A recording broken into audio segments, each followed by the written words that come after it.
اگرچہ اس واقعے کی سند پر تنقید کی گئی ہے، مگر یہ بات ہر شک و شبہ سے بالا ہے کہ رسول اکرم صلی اللہ علیہ وسلم نے بنو سعد کے صحرائی علاقے میں مدت رضاعت بسر کی تھی، کیونکہ صحیح مسلم کی روایت ابن اسحاق کی روایت کی اس حد تک تو تائید کرتی ہی ہے کہ رسول اللہ صلی اللہ علیہ وسلم کی شک صدر کا واقعہ بنو سعد کی علاقے میں رضاعت کے دوران پیش آیا۔ اسی طرح حاکم احمد ابن اسحاق رحمہ اللہ کی ایک روایت ہے کہ آن حضرت صلی اللہ علیہ وسلم نے فرمایا، میں اپنے باپ حضرت ابراہیم علیہ السلام کی دعا کا نتیجہ ہوں، اور میں نے بنو سعد بن بکر کے علاقے میں مدت رضاعت گزاری ہے۔ ابن اسحاق کی ایک حسن روایت میں ہے کہ جب آپ غزوہ حنین سے واپسی پر جعرانہ ٹھہرے ہوئے تھے تو بنو حوازن کے وفد نے آپ سے استدعا کی تھی، حضور ان قیدیوں میں آپ کی پھوپھیاں، خالائیں اور خادمائیں بھی ہیں جو آپ کو اپنی گود میں کھلایا کرتی تھی۔ اس روایت میں صراحت ہے کہ نبی کریم صلی اللہ علیہ وسلم نے بنو حوازن کے ہاں دودھ پیا تھا، اور حضرت حلیمہ بنت ابی ذؤیب کی قوم بنو سعد بھی انہی میں سے تھی۔ مورخ ابن سعد نے اپنی سند کے ساتھ ابن قبطیہ کے حوالے سے روایت بیان کی ہے کہ نبی کریم صلی اللہ علیہ وسلم بنو سعد بن بکر کے ہاں دودھ پیتے رہے ہیں۔ ابن سعد ہی کی ایک دوسری روایت میں ہے کہ نبی کریم صلی اللہ علیہ وسلم کی والدہ محترمہ نے آپ کو بنو سعد کی ایک عورت کے سپرد کیا تھا جس نے آپ صلی اللہ علیہ وسلم کو دودھ پلایا۔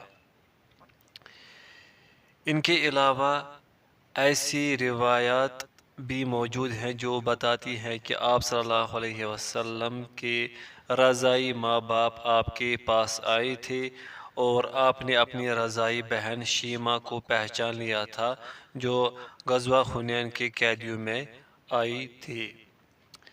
جب تک رسول اللہ صلی اللہ علیہ وسلم حضرت حلیمہ سعدیہ کی زیر نگرانی رہے، آپ کی برکت، حفاظت اور خصوصیت کی بہت سی علامات سامنے آتی رہے۔ اس کے بارے میں مشہور ترین وہ طویل روایت ہے جو حلیمہ سعدیہ نے خود بیان کی ہے۔ اس روایت میں ذکر ہے کہ آپ کی ان میں تشریف آوری سے ان کی چھاتیاں دودھ سے بھر گئی، چنانچہ آپ صلی اللہ علیہ وسلم بھی سیر ہو کر دودھ پیتے تھے اور آپ کا رضاعی بھائی بھی، جبکہ اس سے پہلے وہ بھوک سے بلکتا رہتا تھا کیونکہ حضرت حلیمہ کا دودھ خشک ہو چکا تھا۔ نہ وہ خود سوتا تھا، نہ گھر والوں کو سونے دیتا تھا، اور ان کی اونٹنی کے تھن بھی جو پہلے خشک تھے دودھ سے بھر گئے۔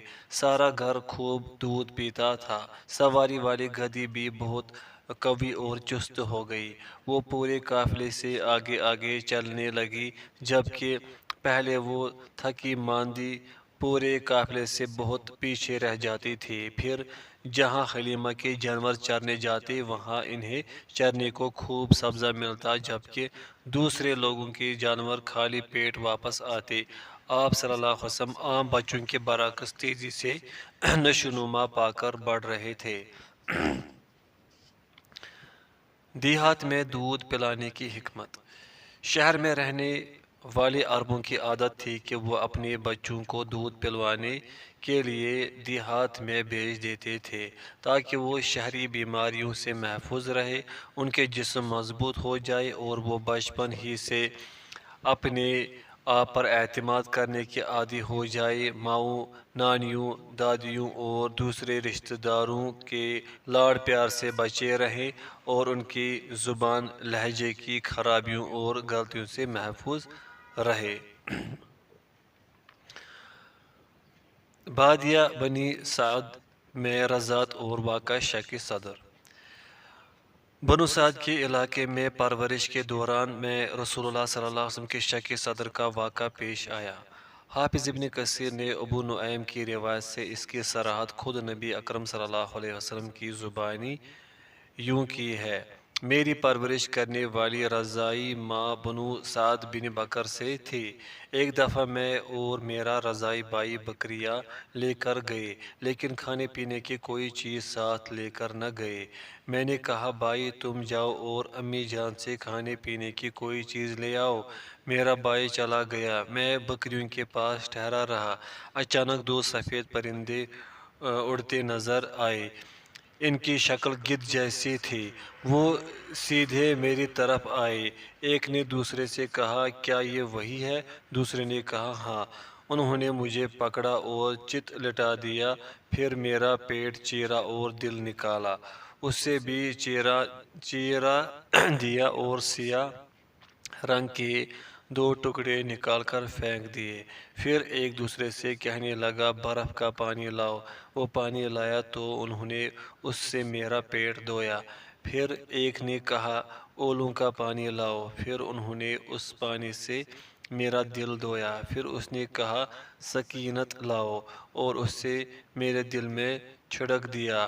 پھر ایک نے دوسرے سے کہا، اس سے سی دو۔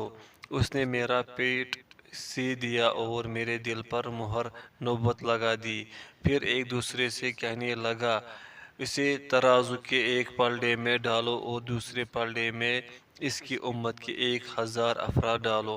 مجھے وہ 1000 والا پلڑا اتنا اونچا نظر آتا تھا کہ مجھے خطرہ ہوا مبادا وہ مجھ پر گر پڑے۔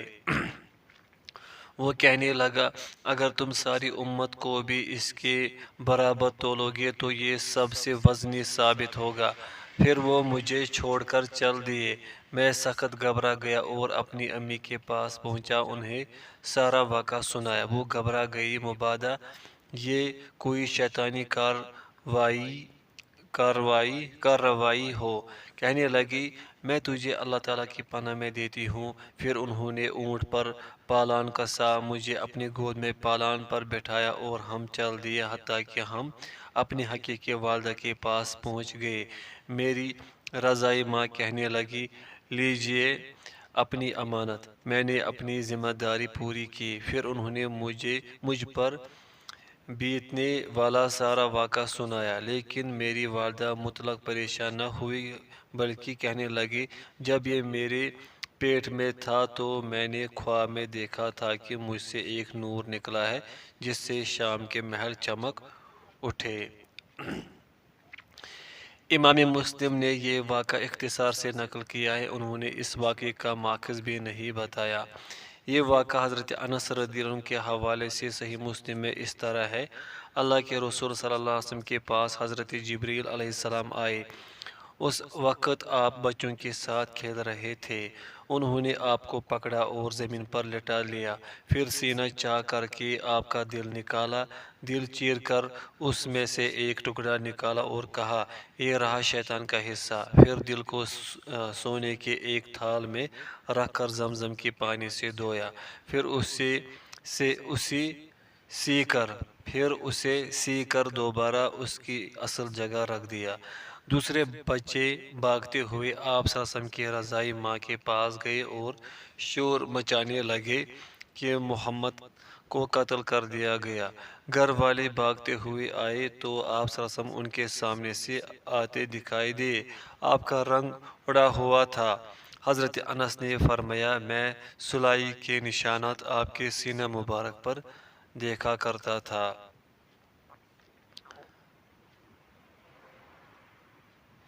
حاشا، صحیح مسلم میں انس رضی اللہ عنہ کی روایت میں رسول اللہ صلی اللہ علیہ وسلم کی عمر کی تحدید نہیں ہے۔ معلوم ہوتا ہے کہ یہ آپ صلی اللہ علیہ وسلم کے دور رضاعت کا واقعہ ہے۔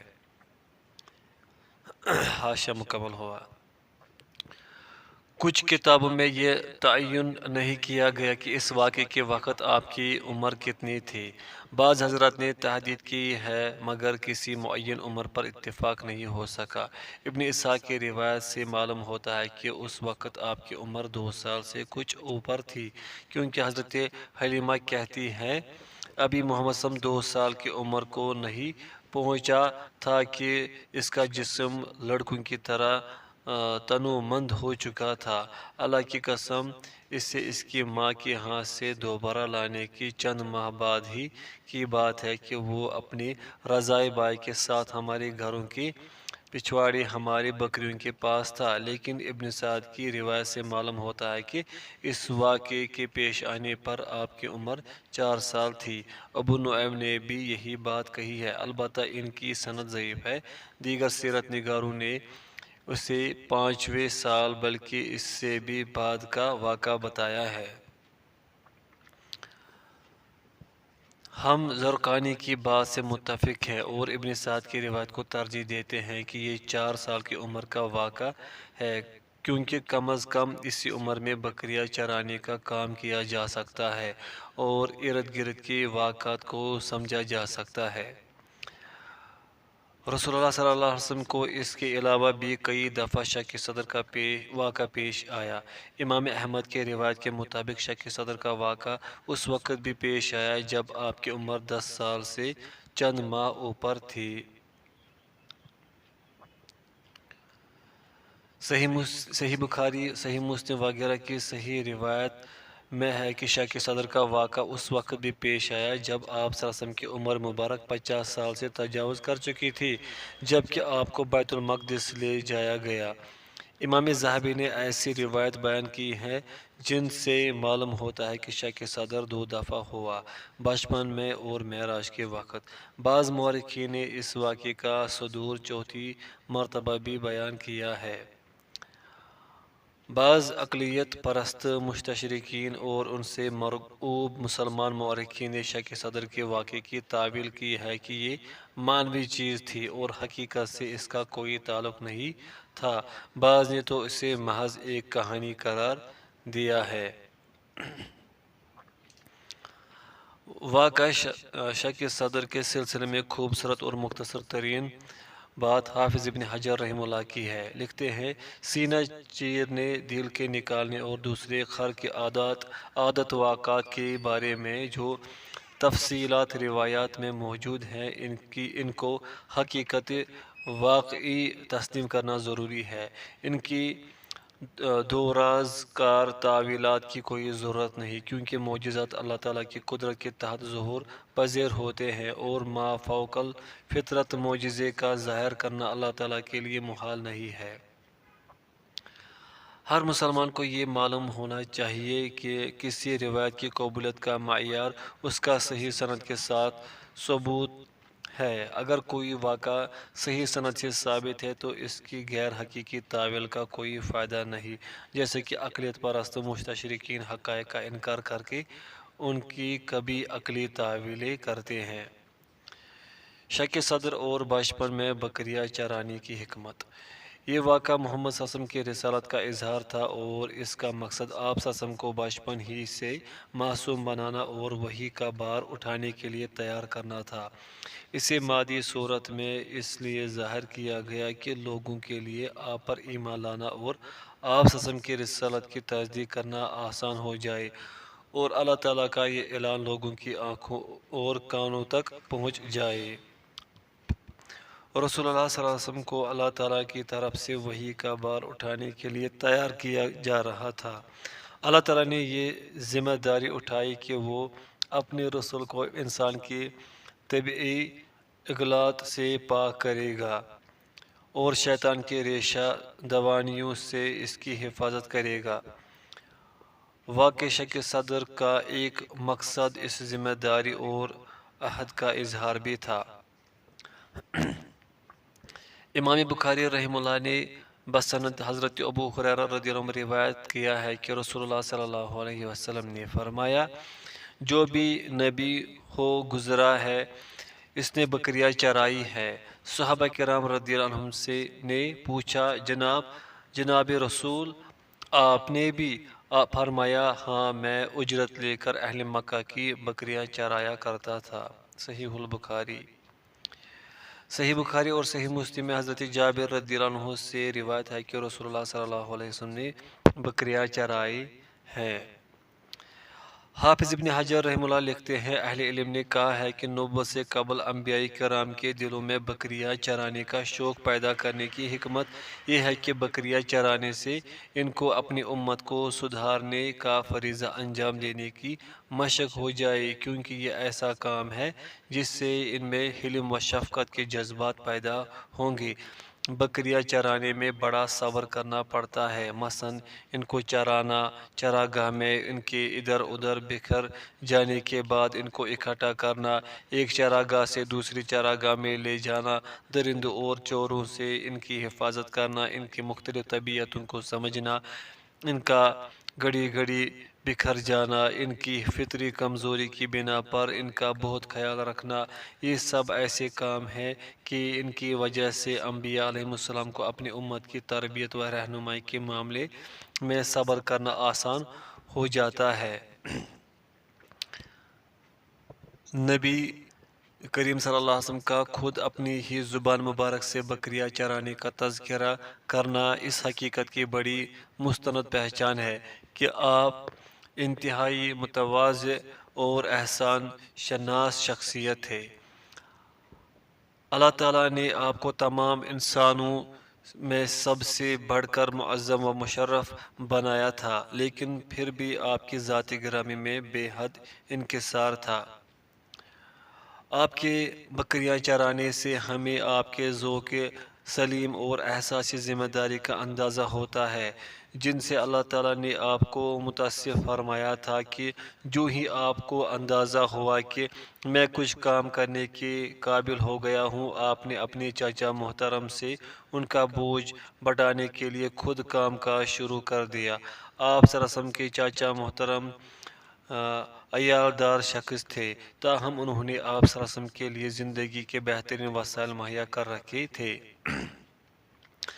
اللہ تعالیٰ کے لیے ہرگز مشکل نہ تھا کہ وہ آپ صلی اللہ علیہ وسلم کے لیے راحت بخش زندگی بسر کرنے کے تمام وسائل خود مہیا کر دیتا اور آپ کو روزی کی دوڑ دھوپ اور محنت و مشقت سے بے نیاز کر دیتا، مگر اللہ تعالیٰ کی حکمت کا تقاضا یہ تھا کہ لوگوں کو پتہ چل جائے کہ انسان کا بہترین مال وہ ہے جو وہ اپنی محنت و مشقت سے کمائے، اور مفید انسان وہ ہے جو اپنی طاقت اور بساط کے مطابق معاشرے کو اپنی خدمات سے فیض یاب کرے۔ اسی سے انسان کی شان و شوکت قائم ہوتی ہے۔ دعوت اور تبلیغ و تحریک کا کام کرنے والے اس وقت تک اپنا وقار قائم نہیں رکھ سکتے جب تک اپنی روزی خود نہ کمائے۔ اگر ان کا گزارا لوگوں کے عطیات و صدقات اور خیرات پر ہوگا تو وہ لوگوں کے نزدیک بے وقعت ہو کر رہ جائیں گے۔ اسی لیے ہر صاحب دعوت کے لیے ضروری ہے کہ اپنی معیشت کے سلسلے میں وہ اپنی ذات اور محنت پر اعتماد رکھے اور مانگنے سے پرہیز کرے، تاکہ دنیاوی طور پر کسی شخص کا اس پر کوئی احسان نہ ہو اور وہ اعلائی کلمت الحق کا فریضہ پوری قوت اور بے باکی سے ادا کر سکے۔ شام کا سفر۔ امام ترمذی نے اپنی سند کے ساتھ حضرت ابو موسیٰ اشعری سے روایت کی ہے، حضرت ابو طالب شام کی طرف روانہ ہوئے تو ان کے ساتھ رسول اللہ صلی اللہ علیہ وسلم بھی تھے۔ قریش کے چند دیگر سردار بھی ہمرکاب تھے۔ جب وہ راستے میں بحیرہ راہب کے قریب پہنچے تو انہوں نے وہاں پڑاؤ کیا۔ راہب ان کے پاس آیا، وہ اس سے پہلے بھی اس کے پاس سے گزرتے تھے لیکن وہ کبھی ان کے پاس نہیں آتا تھا اور نہ ان کی طرف توجہ کرتا تھا۔ ابھی وہ اپنا سامان اتار ہی رہے تھے کہ راہب آیا اور ان کے درمیان گھومنے پھرنے لگا، حتیٰ کہ اس نے رسول اللہ صلی اللہ علیہ وسلم کا ہاتھ پکڑا اور کہنے لگا، یہ تمام جہانوں کا سردار ہے، اللہ تعالیٰ نے اسے سب جہانوں کے لیے رحمت بنا کر بھیجا ہے۔ قریش کے سردار کہنے لگے، تجھے کیا علم ہے؟ اس نے کہا، جب تم اس گھاٹی سے اترے تھے تو ہر درخت اور ہر پتھر سجدے میں گر گیا تھا۔ یہ قطعی بات ہے کہ یہ بے جان چیزیں نبی کے علاوہ کسی کو سجدہ نہیں کرتے۔ میں نے اسے کندھے کی ہڈی کے نیچے لگی مہر نبوت سے پہچانا ہے۔ پھر وہ واپس گیا اور سب کے لیے کھانا تیار کیا۔ جب وہ کھانا لے کر آیا تو رسول اللہ صلی اللہ علیہ وسلم اونٹوں کو چرانے گئے ہوئے تھے۔ وہ کہنے لگا اسے بلاؤ۔ رسول اللہ صلی اللہ علیہ وسلم تشریف لائے تو ایک بادل آپ پر سایہ کیے ہوئے تھا اور آپ کے ساتھ ساتھ چل رہا تھا۔ جب آپ قریب پہنچ گئے تو اس نے کہا دیکھو اس پر بادل نے سایہ کر رکھا ہے۔ جب رسول اللہ صلی اللہ علیہ وسلم مجلس میں پہنچے تو آپ نے دیکھا کہ لوگ آپ کے آنے سے پہلے درخت کے سائے پر قبضہ کر چکے ہیں۔ آپ ویسے ہی بیٹھ گئے تو درخت نے آپ کی طرف جھک کر آپ پر سایہ کر دیا۔ راہب نے پکارا دیکھو درخت نے جھک کر اس پر سایہ کر دیا ہے۔ کھانے سے فراغت کے بعد وہ ان سے اصرار کرنے لگا کہ اسے روم نہ لے جاؤ، کیونکہ رومی جب اسے دیکھیں گے تو اس کی خاص علامات سے اسے پہچان لیں گے اور بس چلا تو قتل کر دیں گے۔ ابھی وہ یہ باتیں کر ہی رہے تھے کہ اسے 7 رومی آتے دکھائی دیے۔ وہ بھاگ کر ان سے ملا اور پوچھا تم کیسے آئے ہو؟ وہ کہنے لگے ہمیں پتہ چلا ہے کہ آخری نبی اس مہینے ادھر آنے والا ہے، اس لیے ہر راستے کی طرف لوگ بھیج دیے گئے ہیں تاکہ اسے گرفتار کر سکے، اور ہمیں خصوصاً بتلایا گیا ہے کہ وہ نبی اس راستے سے آنے والا ہے، اس لیے ہم آئے ہیں۔ راہب کہنے لگا کیا فہم و فراست کے لحاظ سے تم سے کوئی بہتر شخص پیچھے مرکز میں موجود ہے؟ اس حوالے سے اسے قائل کیا جائے۔ انہوں نے کہا نہیں، ہمیں تو صرف یہ خبر ملی ہے کہ وہ اسی راستے سے آ رہا ہے۔ راہب کہنے لگا ذرا سوچو، اگر اللہ تعالیٰ نے ایک کام کا فیصلہ کر لیا ہے تو کیا کوئی شخص اسے روک سکتا ہے؟ وہ کہنے لگے نہیں۔ بالآخر انہوں نے رسول اللہ صلی اللہ علیہ وسلم کی بیعت کر لی اور اس راہب ہی کے پاس ٹھہر گئے۔ پھر راہب نے پوچھا اس کا سرپرست کون ہے؟ انہوں نے کہا ابو طالب۔ وہ ان کی منتیں کرتا رہا کہ اسے ضرور واپس بھیج دو۔ آخر کار ابو طالب نے رسول اللہ صلی اللہ علیہ وسلم کو واپس بھیج دیا اور آپ کے ساتھ ابو بکر اور بلال رضی اللہ عنہما کو بھی روانہ کر دیا۔ واپسی پر راہب نے رسول اللہ صلی اللہ علیہ وسلم کو کیک اور زیتون کا تیل بطور زاد راہ دیے۔ صحیح ترمذی۔ البانی نے اس کے متعلق کہا کہ یہ روایت صحیح ہے، تاہم اس میں بلال رضی اللہ عنہ کا جو تذکرہ کیا گیا ہے وہ قابل اعتبار نہیں۔ علماء کا اس واقعے کے بارے میں اختلاف ہے۔ امام ترمذی نے اس روایت کو حسن اور امام حاکم رحمہ اللہ نے صحیح کہا ہے۔ حاشیہ: امام حاکم کا کہنا ہے کہ یہ روایت شیخین بخاری و مسلم کی شرط کے مطابق ہے۔ حافظ ابن حجر اور علامہ البانی رحمہ اللہ نے بھی امام حاکم کی تائید کی ہے۔ حاشیہ: علامہ البانی رقم تراز ہے، اس روایت کی سند امام جازری کے بقول صحیح ہے، تاہم اس میں جو ابو بکر اور بلال رضی اللہ عنہما کی موجودگی کا ذکر ہے وہ ناقابل اعتبار ہے۔ بازار کی روایت میں اس بیان آپ کے ساتھ ابو بکر اور بلال کو بھی روانہ کر دیا کے بجائے یہ بیان ہے کہ ابو طالب نے آپ صلی اللہ علیہ وسلم کے ساتھ ایک آدمی روانہ کیا۔ حاشیہ مکمل ہوا۔ حافظ ابن حجر رحمہ اللہ لکھتے ہیں اس روایت کے راوی ثقہ ہیں اور ابو بکر و بلال کے ذکر کے علاوہ اس روایت میں کوئی خامی نہیں۔ ہو سکتا ہے کسی راوی کو وہم ہوا ہو اور اس نے کسی دوسرے روایت کے کچھ الفاظ اس میں شامل کر دیے ہوں۔ حافظ ابن القیم رحمہ اللہ نے بھی کہا اس روایت میں ابو بکر و بلال کا ذکر کسی راوی کی فاحش غلطی ہے۔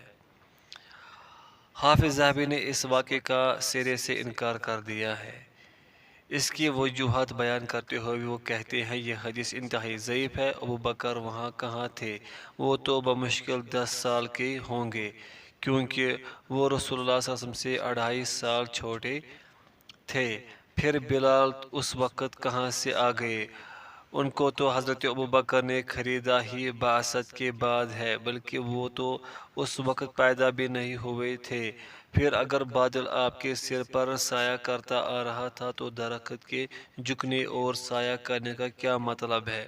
کیونکہ بادل کا سایہ تو درخت کے سائے میں ویسے ہی ختم ہو جاتا ہے۔